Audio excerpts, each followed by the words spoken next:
The president of Guyana and Venezuela, Nicolas Maduro, settled an agreement to resolve the territorial dispute over the Essequibo in accordance with the 1966 Geneva Agreement and international law.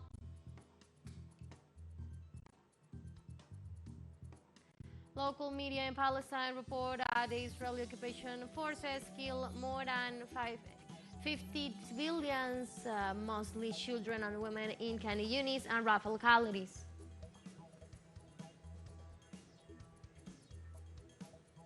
And Hungary vetoed the 50 billion euros promised by the European Union to Ukraine, as assured by the Prime Minister Viktor Orban.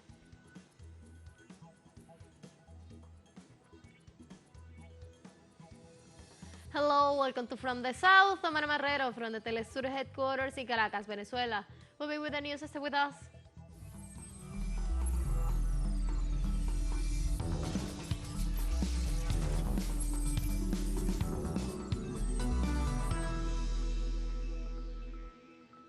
Without a handshake in St. Vincent and the Grenadines, the president of Guyana and Venezuela, Nicolas Maduro, settled an agreement to resolve the territorial dispute over the Essequibo in accordance with the 1966 Geneva Agreements in international mechanisms. That of a state held a high-level meeting brokered by the president of Brazil, Luis Ignacio Lula da Silva, and the Prime Minister of St. Vincent and the Grenadines, Rod Gonsalves, with several facilitators, including the presidents of the Caribbean Community, CARICOM, Roosevelt Skerritt. In addition to the head of the government of the Caribbean were present. Representatives of several governments of the region were also attended. All parties reiterated in agreement baptized as their annual agreements, their commitments to Latin American and Caribbean, remaining a region of peace and addressing the Essequibo issue through dialogue.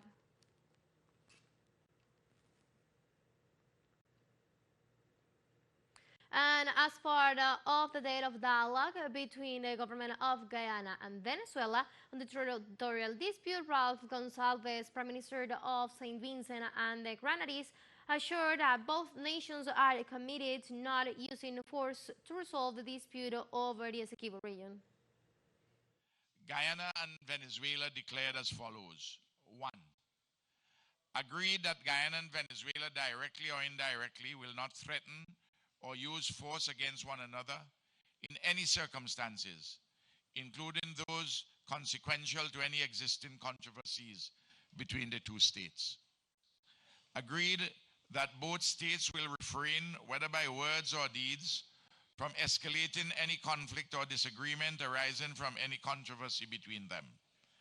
The two states will cooperate to avoid incidents on the ground conducive to tension between them. Gonsalves also noted that the two states said to meet again in Brazil in the next 3 months. Agreed that any controversies between the two states will be resolved in accordance with international law, including the Geneva Agreement dated February 17, 1966. Both states agreed to meet again in Brazil within the next 3 months or at another agreed time to consider any matter with implications for the territory in dispute, including the above-mentioned update of the Joint Commission.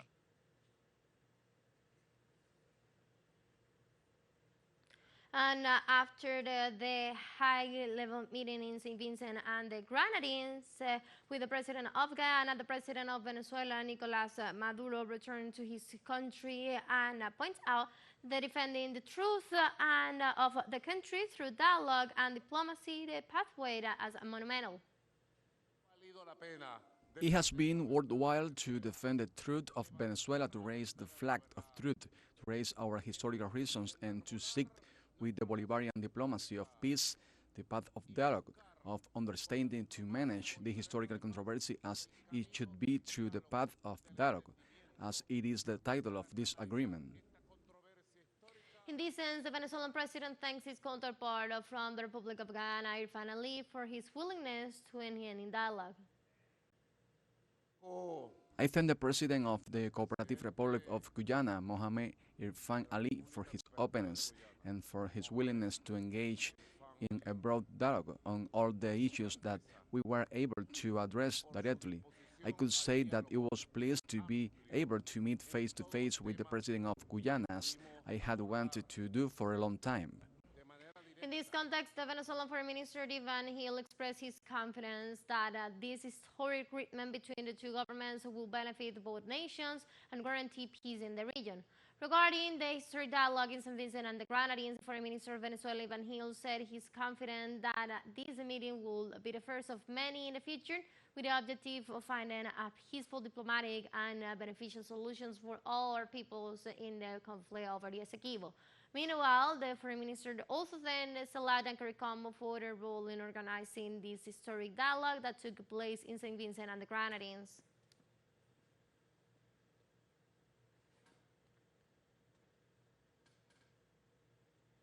On Thursday, a meeting of the Friends of the Landless Workers Movement MST took place in Cuba. It was held in view of the 40th anniversary of the movement, which will take place in January.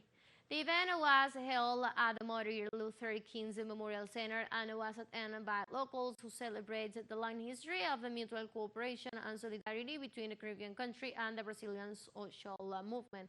Present and historical representatives of Cuban organizations such as the National Association of Small Farmers took the opportunity to salute the MST's regional leadership in the struggle for just society. During the gathering, we had a very important message from our leader, Don Pedro, that reinforced that today, in this moment of civilizatory crisis, a crisis of capitalism, the way out is the unity of the struggle of the peoples, that is internationalism. We reviewed a lot of Fidel's ideas, we remembered when Chavez visited our settlements, and with these experiences, we can confirm that the way out for the liberation of the people of our continent and of the world is really the internationalist action. It is the unity of the peoples in the struggle at the international level. In the framework of the celebration of the 40th anniversary of the Landless Workers Movement, Liz Cuesta Peraza, Director of Events of the Ministry of Culture of Cuba, points out that the Cuban Revolution and the MST social movement have many points of contact. This is, in my opinion, the most consolidated and strongest social and popular movement that we have in the continent. And it is a movement that has always been on the side of its own people and its cause, of the poor, without losing its compass in its struggle. And I believe that the struggle for the earth, which is the struggle for food, which today is also the struggle for the climate, for Mother Nature, and it is the struggle for life. There is nothing more revolutionary and more similar to our causes than this. I believe that the landless movement and the Cuban Revolution have so many points of contact that we can say that they're twin movements. Cuban President Miguel Díaz-Canel also took the opportunity to congratulate the Landless Workers Movement on its way to its 40th anniversary. Through his social network X, Díaz-Canel sent a fraternal hug to the comrades of the Landless Movement MST, adding they had begun the celebration at the Martin Luther King Center for 40 years of solidarity actions and shared struggles between the movement and the Cuban people.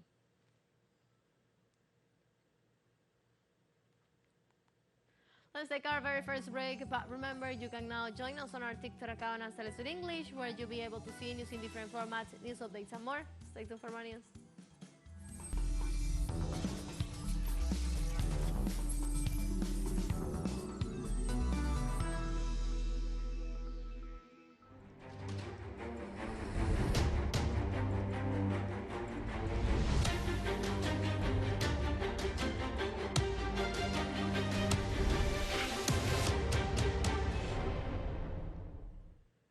Welcome back from the south.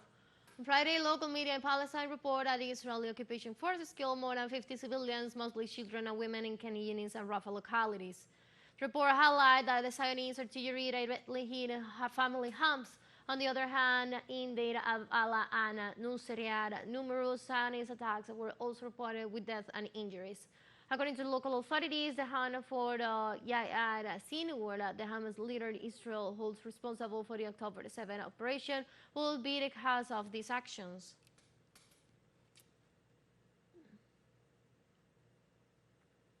In Palestine, Israeli forces have killed more than 3,679 students in the West Bank and in Gaza after bombing nearly 278 schools in the area. The Palestinian Ministry of Education reported on Thursday that at least 82 Palestinian students have been kidnapped in the West Bank since the beginning of the Israeli attack last October 7.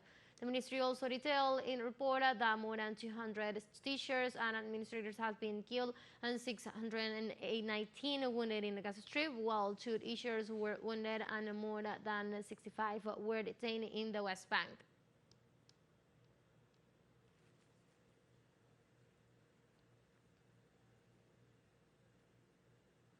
A program of the United Nations announced on Friday that the side of the Zionist army in Palestine is condemning thousands of Gazans to triple famine. According to the report, 9 out of 10 citizens in Gaza have nothing to eat. Carl Saug, Deputy Director of the United Nations World Food Programme, said the situation is desperate. Saug added that the occupation army concerns and indiscriminate bombardments is preventing the effective distribution of humanitarian aid.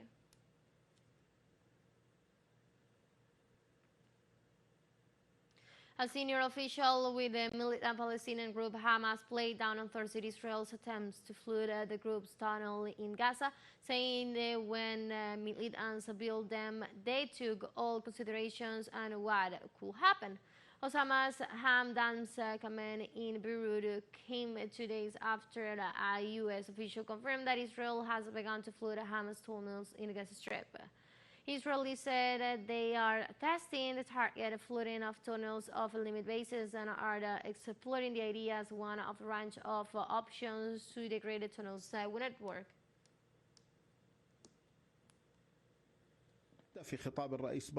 Those tunnels were built by well-trained and educated engineers, and they have considered any kind of attacks might have been by the Israelis, including pumping water. Thank you for asking that, but those tunnels are part of the resistance. And when you build those tunnels as part of the resistance, you have to consider all the consequences and all the expected attacks from the occupation. I cannot say that there is no threat, but I can confirm that the threat is at the minimum and our fighters, freedom fighters, will deal with that in the way which they can avoid the negative consequences. The president of Turkey, Recep Tayyip Erdogan, called on his American counterpart Joe Biden to intervene in the face of the Israeli side against the Gaza Strip. The Turkish president discussed the humanitarian crisis in Gaza in details during a telephone conversation with Joe Biden, where he stressed that no favorable intentions will be expected from Israel.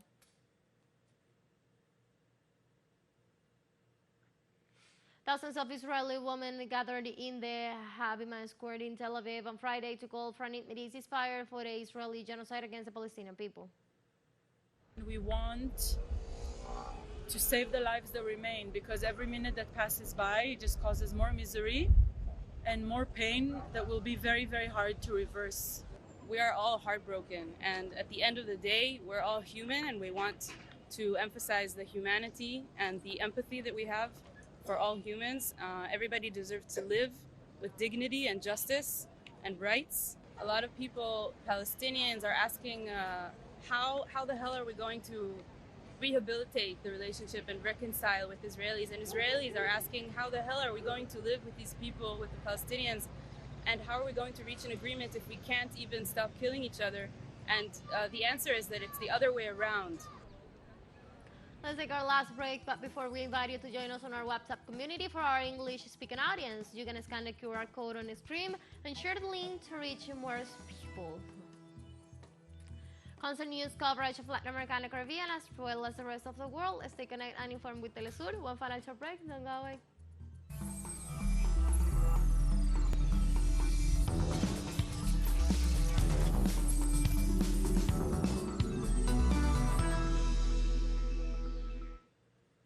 Welcome back.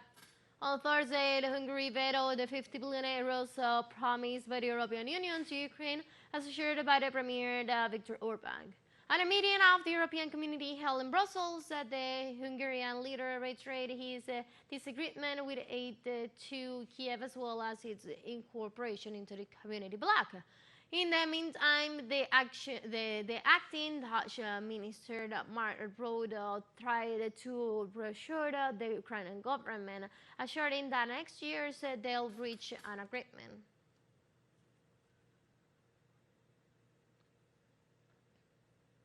A three-day regime of silence has begun in Serbia ahead of an unicameral parliamentary and local government elections scheduled for December 17.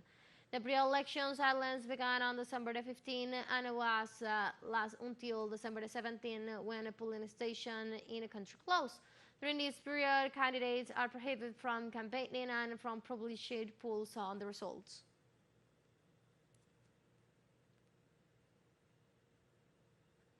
Preparations are underway in polling stations and on the street of Baghdad as Iraqi gets ready to head to the polls to choose provisional councils for the first time since April 2013. Campaign posters were sent on the streets on Friday, days ahead of the December 18 vote. In Baghdad's Carrera neighborhood, security personnel are deployed outside polling centers to guard them.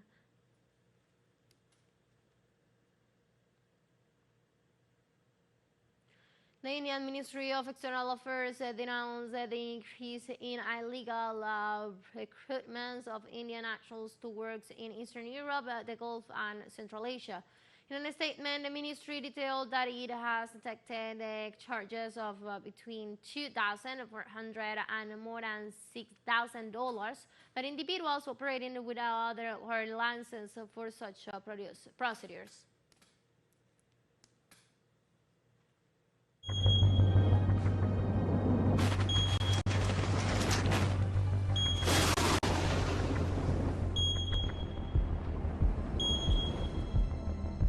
In Japan, more than 1,200 tons of dead fish are found allegedly as a result of the release of radioactive water on the coast. After months of radioactive water threat at the Fukushima nuclear power plant being dumped into the sea, the authorities have announced the launch of an investigation to determine the causes of the mass mortality. From the Hakodate fishing station, as they are presumed to have been part of a boat migrating to the south of the island. However, the Japanese authorities doubt that the phenomenon is linked to the release of treated water from the Fukushima nuclear power plant.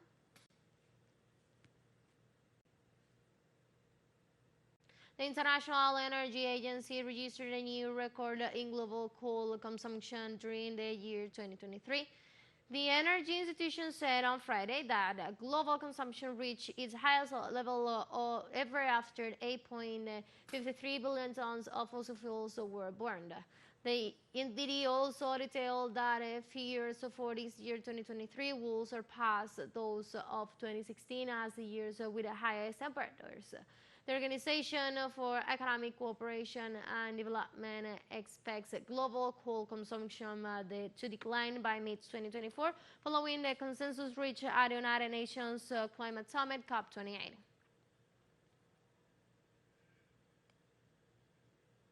We have come to the end of this brief, but before saying goodbye, we want to thank our Caribbean audience, especially the audience of Trinidad and Tobago. We are pleased to share our newscast and contribute to provide alternative news sources of the latest world events. You can find this and many other stories on our website at telesurenglish.net, and also use our socials from Facebook, on X, and on Instagram as well. For Telesur English and from the South, I'm Ana Marrero. Thank you for watching.